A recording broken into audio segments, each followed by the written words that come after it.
Olá, o Senado deve votar nos próximos dias o novo Fundo de Manutenção e Desenvolvimento da Educação Básica. A medida é considerada essencial pelos especialistas porque ainda este ano pode faltar dinheiro para a rede pública. Mais um dos efeitos da pandemia sobre a receita de estados e municípios. O Fundeb é responsável por mais de 60% do financiamento da educação básica no Brasil. O fundo é composto por recursos dos municípios, estados e do governo federal, mas perde a validade em dezembro deste ano.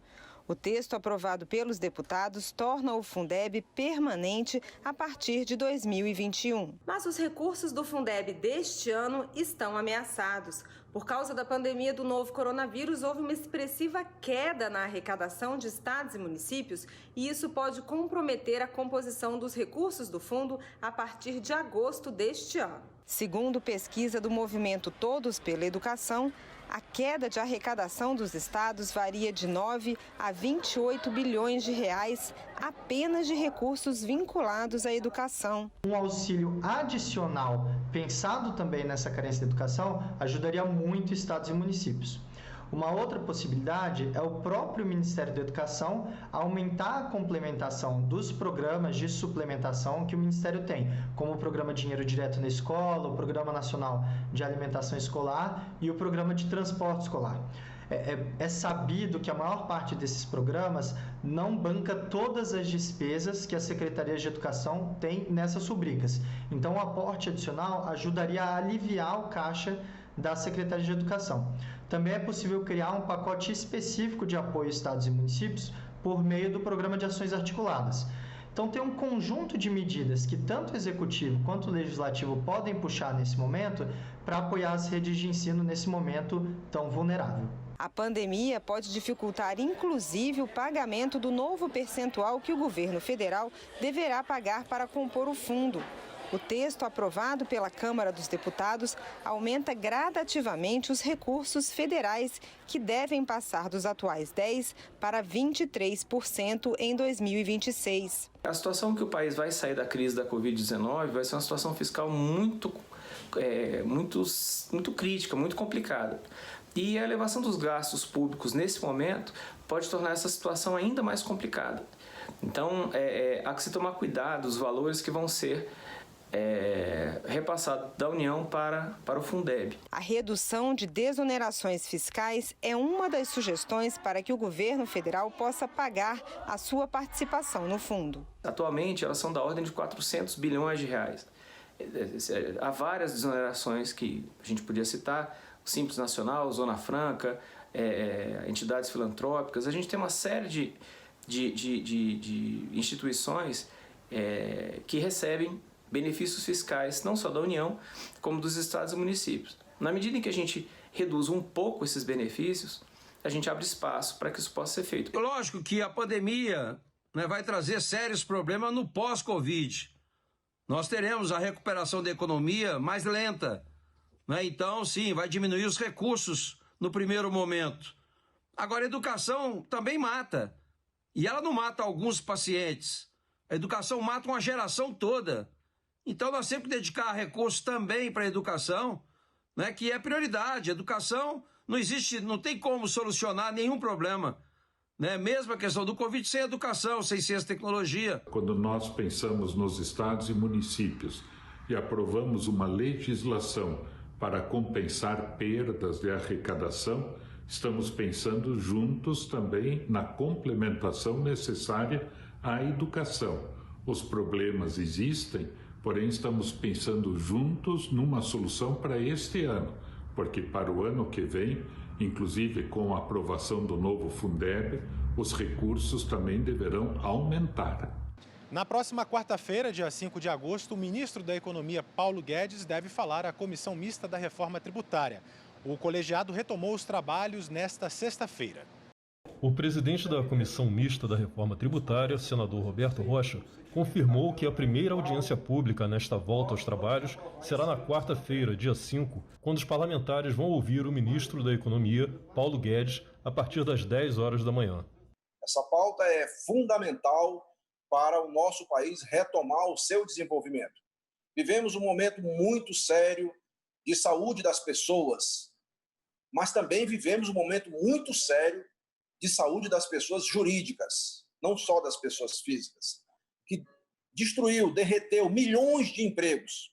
E a reforma tributária, sem dúvida, é uma ferramenta indispensável na retomada desse desenvolvimento para a geração desses empregos, dos que foram perdidos e muitos outros que serão criados.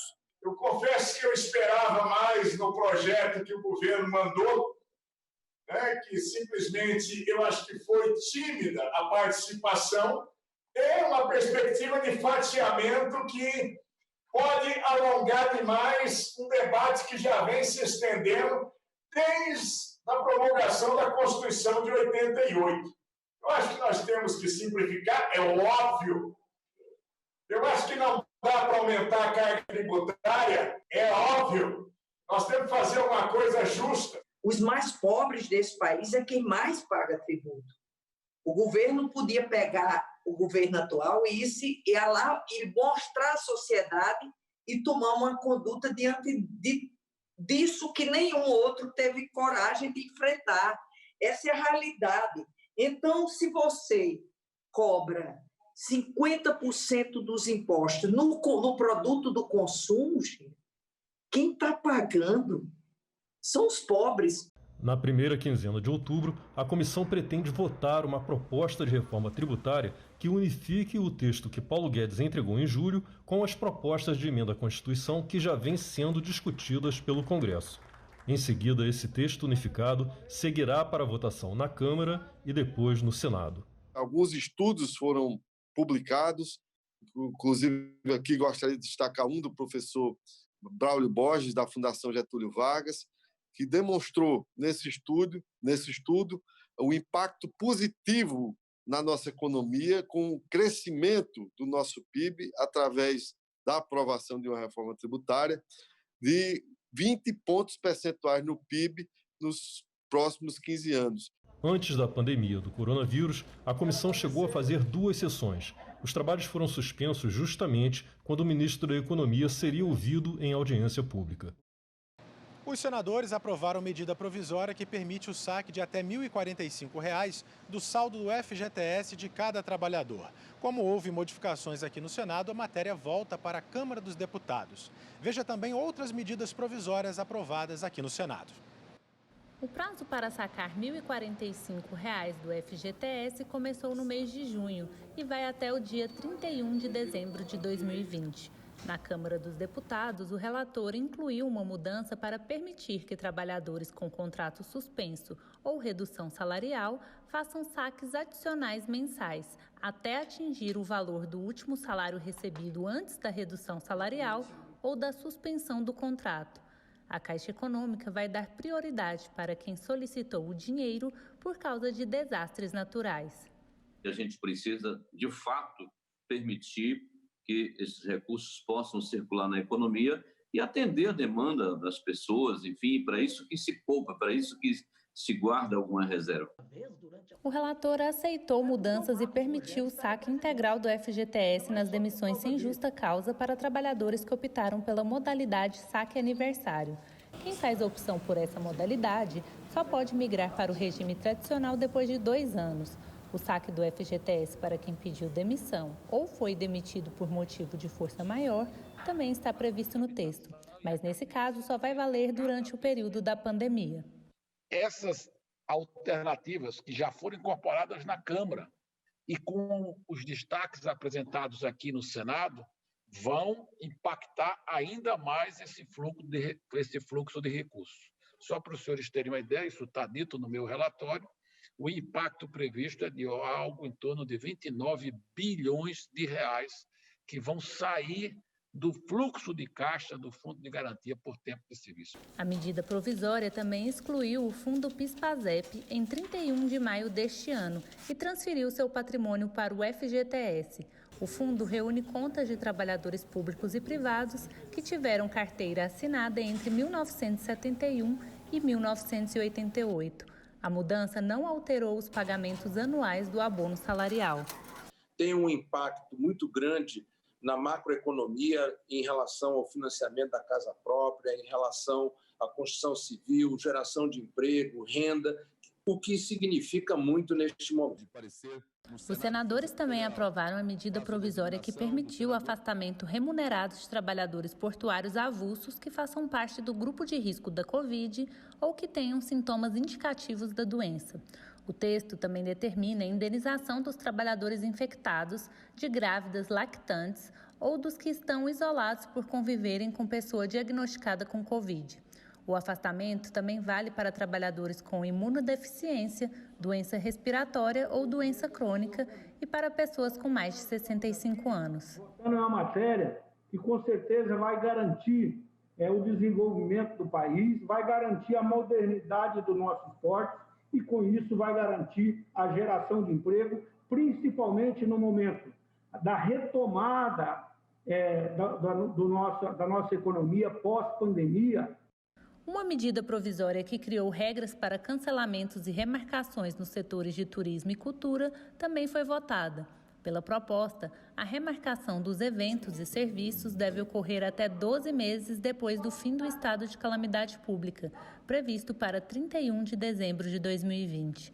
Os consumidores também podem optar por créditos para uso ou abatimento de novos serviços da mesma empresa. Outras duas medidas provisórias analisadas abrem crédito extraordinário em favor de vários ministérios para ações de combate à pandemia do novo coronavírus. Uma abre crédito de pouco mais de 2 bilhões de reais para os ministérios da Saúde, da Educação e da Cidadania.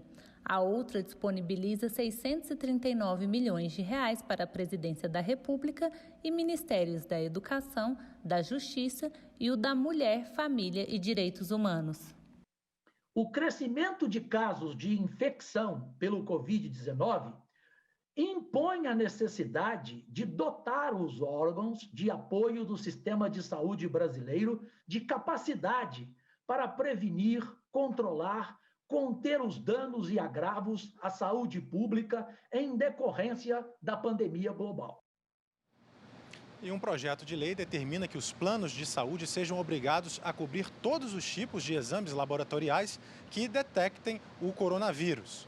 Uma decisão da Agência Nacional de Saúde Suplementar limita a cobertura a apenas um dos testes disponíveis. Os dois exames disponíveis para a detecção do coronavírus têm características diferentes.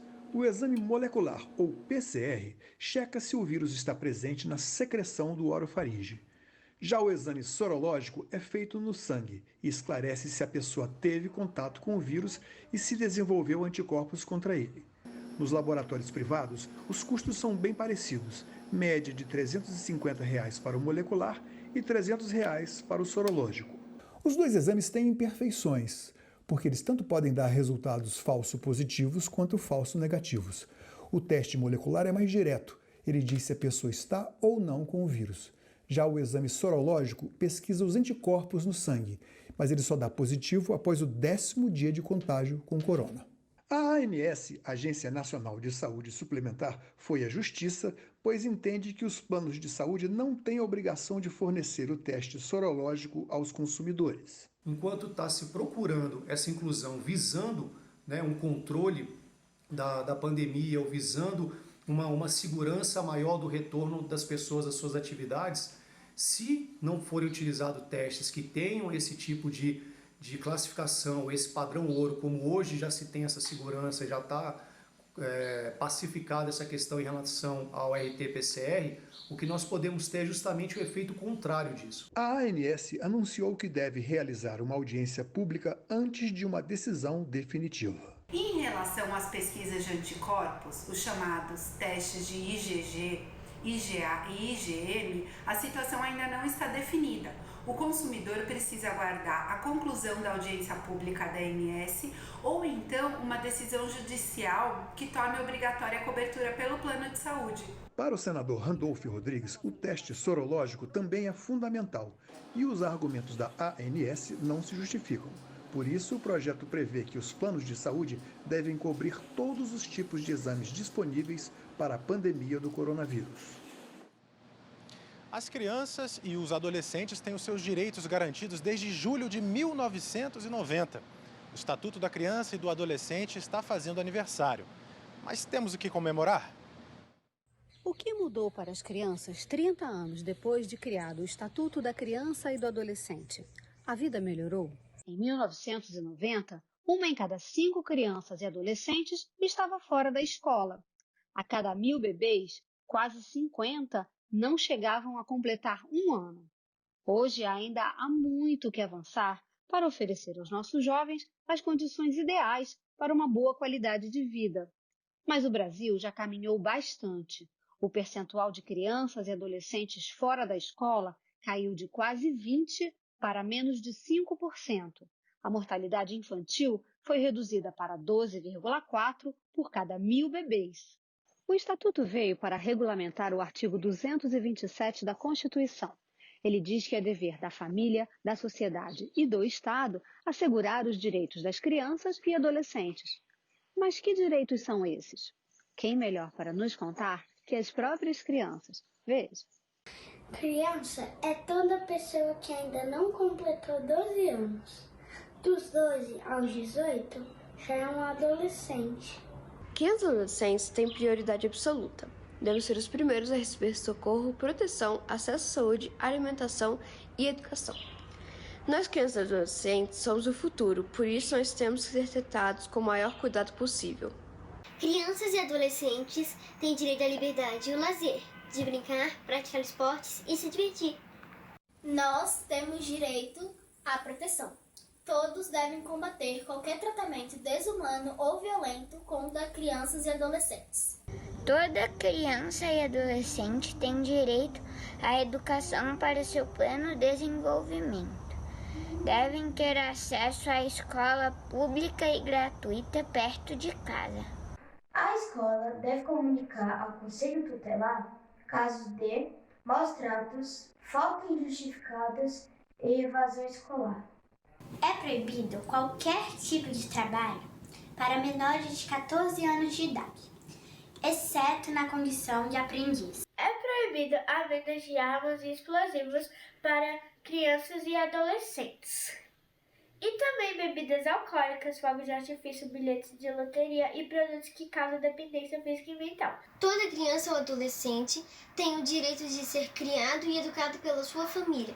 Se forem adotados, terão a garantia de casa, comida, carinho e proteção. O Conselho Tutelar é o órgão encarregado de cuidar dos direitos das crianças e dos adolescentes. Ter esses direitos escritos e garantidos foi fundamental para o combate ao trabalho infantil, para a assistência às famílias mais pobres e para o aumento da escolarização. Mas depois de uma fase de avanços, essa parcela da população volta a ser ameaçada, principalmente com a pandemia, que aumentou o desemprego e aumentou a exposição de crianças e adolescentes à violência e ao trabalho infantil. Os desafios enfrentados, tanto por crianças e adolescentes, tanto pelos profissionais que os atendem, são o racismo estrutural, o trabalho precoce, a baixa escolaridade, violência nas ruas e no âmbito familiar. Assim, em nossa opinião, nesses 30 anos do ECA, temos pouco a comemorar, infelizmente. E como reverter essa situação e garantir a qualidade de vida das nossas crianças e adolescentes? Para o presidente da Comissão de Educação do Senado, só políticas públicas eficientes podem cumprir esse papel. Já avançamos muito nestas 3 décadas, mas temos desafios relevantes pela frente, especialmente nesse cenário de pandemia que vivemos, onde políticas públicas devem diminuir os impactos econômicos e sociais e o ECA terá um papel fundamental na proteção das nossas crianças e dos nossos jovens.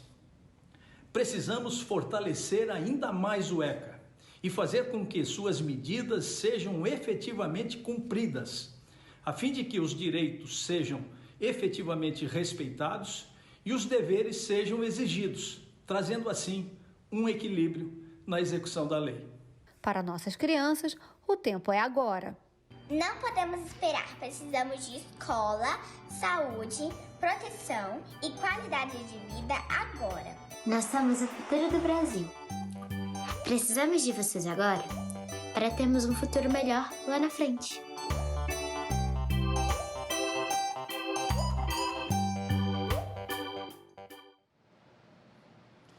Há mais de 8 décadas, as principais notícias dos poderes executivo, legislativo e judiciário são divulgadas para a população brasileira por meio do programa A Voz do Brasil. Vamos conhecer então um pouco da história desse boletim radiofônico. Esta é a Voz do Brasil. O Brasil tem uma nova Constituição e começa a viver um novo tempo. O programa de rádio mais antigo do Brasil está completando 85 anos. A Voz do Brasil é um noticiário que, desde 1935, leva as informações dos poderes da República para todos os cantos do país. Presidentes dos poderes executivo, legislativo e judiciário prestam juramento ao novo texto constitucional. Criado durante o governo de Getúlio Vargas, o nome de estreia do noticiário era Programa Nacional. Em 1938, passou a ser chamado de A Hora do Brasil, até que em 1946 foi batizado como A Voz do Brasil. E hoje é transmitido em diversas plataformas, com vídeos, podcasts e, claro, no rádio, que continua sendo a principal fonte de informação em algumas localidades. A equipe do Senado fica muito feliz por poder contribuir com a cidadania, com o serviço, com a informação de qualidade e levando informação principalmente ao interior, aos lugares mais longínquos, onde muitas vezes a notícia demora a chegar, não há sinal de internet, muitas vezes o rádio é a única fonte de informação que pode ser acessada. Até quem sabe a voz do dono. 7 da noite em Brasília.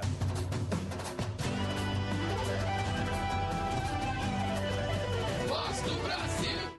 É necessário manter, promover, aperfeiçoar e aprimorar a Voz do Brasil e demonstrar sua relevância para a sociedade como um todo, porque ela tem sido um dos instrumentos necessários para a promoção e aperfeiçoamento da democracia no Brasil. O programa é dividido em 4 partes, onde os primeiros 25 minutos são destinados às informações do Poder Executivo. Em seguida, 5 minutos para as notícias do Poder Judiciário, 10 minutos para o Jornal do Senado e os últimos 20 minutos da grade são sobre a Câmara dos Deputados. Esse veículo ele é muito importante, basta sintonizar o radinho lá na hora, às 7h30 da noite, para acompanhar o nosso trabalho. Então, eu acho fundamental a Voz do Brasil, o programa em geral e o Jornal do Senado em particular, porque é uma forma de o poder público levar a população brasileira, ao conhecimento da população, da sociedade, o que está sendo discutido aqui no Senado Federal. O senador Carlos Viana parabenizou e ressaltou a importância do programa para o Brasil. Nós estamos em um momento da história do nosso país, da nossa nação, em que notícias de qualidade, notícias que informem realmente as pessoas, que as tornem cidadãs, são cada vez mais necessárias. Ser editora da Voz do Brasil foi o que me deu uma maior dimensão da importância do programa. Ele é um noticiário oficial sobre o que acontece no Senado e, por meio dele, o cidadão pode acompanhar não só as principais decisões do Senado, mas também o trabalho realizado pelo seu representante. Lá onde eu encontro as informações que eu costumo usar no dia a dia, meus direitos, meus deveres, as obrigações, né? E as informações diárias eu ouço na Voz do Brasil. Em Brasília, 19 horas.